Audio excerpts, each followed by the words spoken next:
आप देख रहे हैं वासुदेव शॉर्ट्स। जी, सीनियर तज्ज़िया निगार और कॉलम निगार हामिद मीर साहब, उन्होंने अभी अपना एक हाल ही में कॉलम लिखा है जिसमें वो कहते हैं कि इसमें एक उन्होंने जुमला ऐड किया जो मोहसिन नकवी साहब का था, बड़ा मशहूर ज़माना, जिसमें उन्होंने बलूचिस्तान के हवाले से कहा था कि ये एक एसएचओ की मार है। तो उस पर वो कहते हैं कि वो जो एक एसएचओ की मार है, उनके लिए इजलास बुलाया गया कौमी सलामती कमेटी का जाफ़र वाक़ये के बाद। इसमें एक तो मोहसिन नकवी साहब भी गायब हैं, ये भी बहुत बड़ा सवाल निशान है, लेकिन हुकूमत की जानिब से सिर्फ तहरीक इंसाफ को तनकीद का निशाना बनाया जाता है कि वो लोग इमरान खान की उन्होंने मशरूत शिरकत से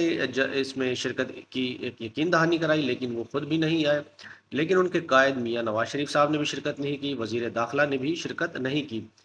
इस पर उन्होंने कहा कि जब ये वाकया हो रहा था तो इस पर कौमी इत्तफाक राय पैदा करने की ज़रूरत थी। ठीक उसी वक्त कोयटा में पाकिस्तान तहरीक इंसाफ के एमएनए आदिल बिजोई के घर पर भी छापे मारे जा रहे थे, ऐसा कहना था हामिद मीर साहब का। मजीद उन्होंने कहा कि अगर आप चाहते थे कि तहरीक इंसाफ के लोग भी इस कौमी सलामती कमेटी के इजलास में शिरकत करें तो इमरान खान को पे रोल पर रिहा कर। हामिद मीर साहब का कहना है कि मौलाना फजल रहमान साहब के लिए इस तरह के हालात पैदा किए जा रहे हैं कि उनके पास पाकिस्तान तहरीक इंसाफ के पास जाने के अलावा और उनके साथ मिलकर अपनी बका की जंग लड़ने के अलावा कोई दूसरा चारा नहीं बच रहा। वो कहते हैं कि जब आसिफ अली जरदारी और नवाज शरीफ यानी नून लीग जो है वो आपस में इत्तेहाद करते हैं तो फिर इसमें कोई बुराई नहीं कि इमरान खान हो या मौलाना फजल रहमान,